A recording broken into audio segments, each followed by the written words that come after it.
Bismillahirrahmanirrahim. Assalamualaikum warahmatullahi wabarakatuh. Salam sejahtera kita sekalian.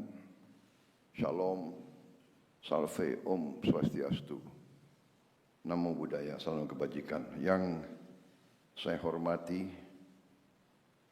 dan yang saya muliakan, Perdana Menteri Australia, Saudara Anthony Albanese, dengan para menteri dan pejabat tinggi, rekan-rekan media yang saya hormati. Saya sangat gembira dapat menyambut kembali sahabat saya, Perdana Menteri Albanese di Jakarta. Kunjungan ini juga menjadi kesempatan bagi saya untuk membalas sambutan hangat yang saya terima saat berkunjung ke Sydney pada bulan November 2025 yang lalu. Pada kesempatan yang baik ini, izinkan saya menyampaikan ucapan selamat Hari Australia yang jatuh pada tanggal 26 Januari tahun 2026.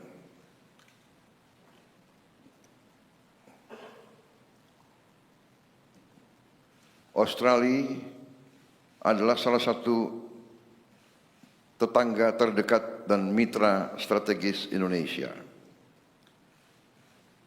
Australia dan Indonesia juga mempunyai hubungan yang cukup panjang, hubungan persahabatan.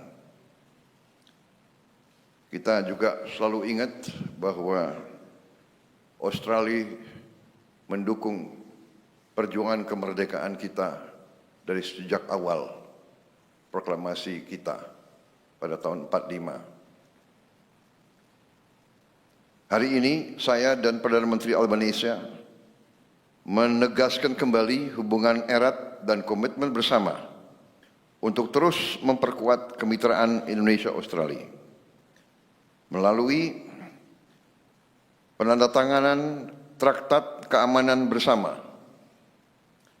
Perjanjian keamanan bersama ini mencerminkan tekad kedua negara untuk terus bekerja sama secara erat dalam menjaga keamanan nasional masing-masing, serta berkontribusi nyata bagi perdamaian dan stabilitas kawasan Indo-Pasifik. Bagi Indonesia, hal ini mencerminkan komitmen teguh terhadap prinsip bertetangga baik dan kebijakan luar negeri kita yang bebas aktif. Indonesia dan Australia ditakdirkan untuk hidup berdampingan dan kita memilih membangun hubungan tersebut atas dasar saling percaya dan itikat baik. Indonesia ingin bersahabat dengan semua pihak dan kita tidak ingin punya musuh manapun. Untuk itu, kami meyakini bahwa perjanjian ini akan menjadi salah satu pilar penting bagi stabilitas dan kerjasama di kawasan kita. Hadirin yang saya hormati, dalam pertemuan hari ini, saya dan Perdana Menteri Albanese juga membahas berbagai agenda prioritas bersama. Di bidang pertanian, saya mengundang pihak Australia untuk mengembangkan joint venture di sektor pertanian di kedua negara, guna mendukung upaya Indonesia untuk memperkuat ketahanan pangan kita. Saya juga mengundang Australia untuk berinvestasi di sektor hilirisasi mineral kritis Indonesia, termasuk pengolahan nikel, tembaga, boksit, dan emas. Pada saat yang sama, kami juga mendorong perusahaan Indonesia untuk berinvestasi di sektor pertambangan mineral kritis Australia. Dan antara siap bekerja sama dengan para mitranya di Australia untuk menjajaki peluang co-investment dan dalam berbagai bentuk kemitraan lainnya. Perdana Menteri Albanese dan saya juga membahas kerjasama di bidang pendidikan dan tenaga kerja terampil. Saya juga mengundang Australia untuk mendukung upaya kita dalam memperkuat sistem pendidikan Indonesia melalui program pelatihan dan peningkatan kapasitas bagi para guru dan tenaga pengajar yang akan ditempatkan di universitas-universitas dan sekolah-sekolah baru yang sedang kami bangun. Dalam hal ini saya menyampaikan apresiasi atas dukungan Australia melalui Australia Awards Garuda Scholarship dalam mendukung upaya tersebut. Indonesia juga memiliki sumber daya manusia yang kompeten yang dapat membantu memenuhi kebutuhan tenaga kerja terampil di Australia. Untuk itu saya mengusulkan perluasan Mutual Recognition Agreements bagi sertifikasi profesi, sehingga para profesional Indonesia dapat berkontribusi lebih banyak bagi perekonomian Australia. Sebagai penutup, saya mengundang Perdana Menteri Albanese untuk menghadiri Ocean Impact Summit di Bali pada bulan Juni tahun ini. Saya yakin kehadiran Perdana Menteri akan membantu memastikan KTT tersebut menghasilkan capaian yang nyata. Dalam juga mendorong kerjasama kita di bidang kelautan. Kita memahami bahwa laut adalah kepentingan bersama bagi semua negara, apalagi kedua negara kita. Demikian yang dapat saya sampaikan. Terima kasih. At this time, we're honored to invite the Prime Minister of Australia, the Honourable Anthony Albanese, to address the statement.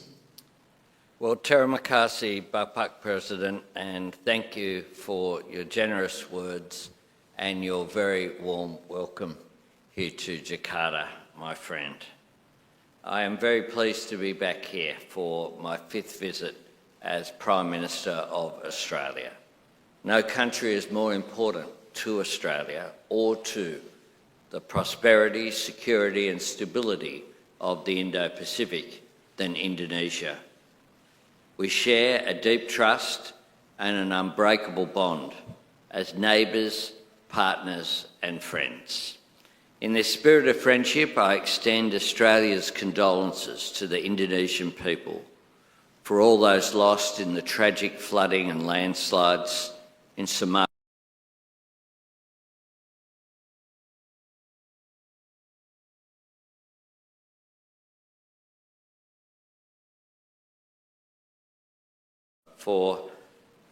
and the people of Indonesia for the condolences that were extended to the Australian people following the Bondi attack in December last year. In November last year, I had the honour of hosting you in Sydney. There we announced the substantive conclusion of negotiations for a new bilateral treaty on common security. And today we have signed the Treaty of Jakarta 2026. The treaty reflects the close friendship, partnership and deep trust between our two nations under our comprehensive strategic partnership. It builds on a history of defence cooperation dating back 3 decades to the Keating and Suharto governments, which was signed back in December 1995. Today I was delighted to sign this treaty with Bapak President, a historic moment in our nation's relationship and recognition that the best way to secure peace and stability in our region is by acting together. This agreement signals that Australia and Indonesia's relationship is stronger than it has ever been. The fact that we are signing this treaty today is testament to President Prabowo's strong leadership and his personal commitment to promoting security in our region and indeed around the world. As I have said, the treaty is a significant extension of our existing security and defence cooperation. It demonstrates the strength of our partnership and depth of our trust and cooperation. Australia and Indonesia share one of the world's longest maritime boundaries, which naturally makes us close partners. But today, we are more than just partners, we are close friends.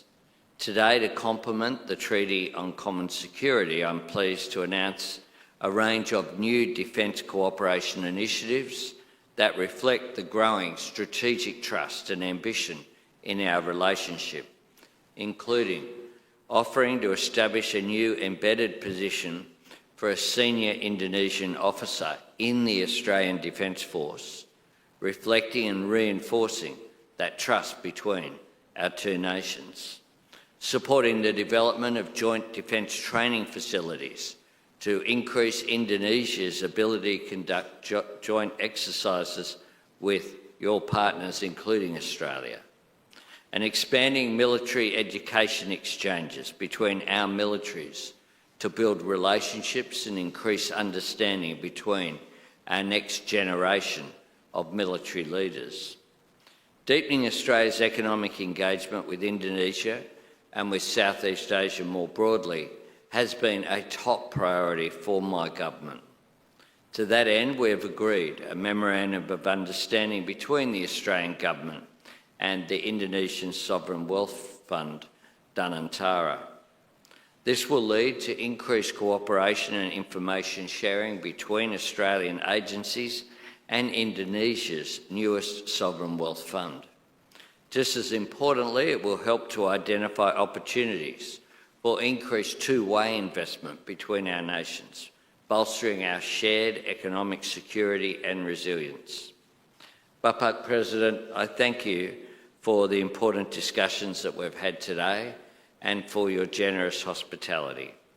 I have no doubt that the relationship between Australia and Indonesia will continue to go from strength to strength in the years ahead, and that we will continue working together as neighbours, but more importantly, as friends, to keep building a peaceful, stable and prosperous region.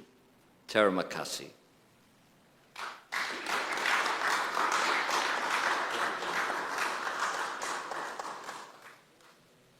Excellencies, distinguished delegates, and members of the press, the joint press statement has concluded.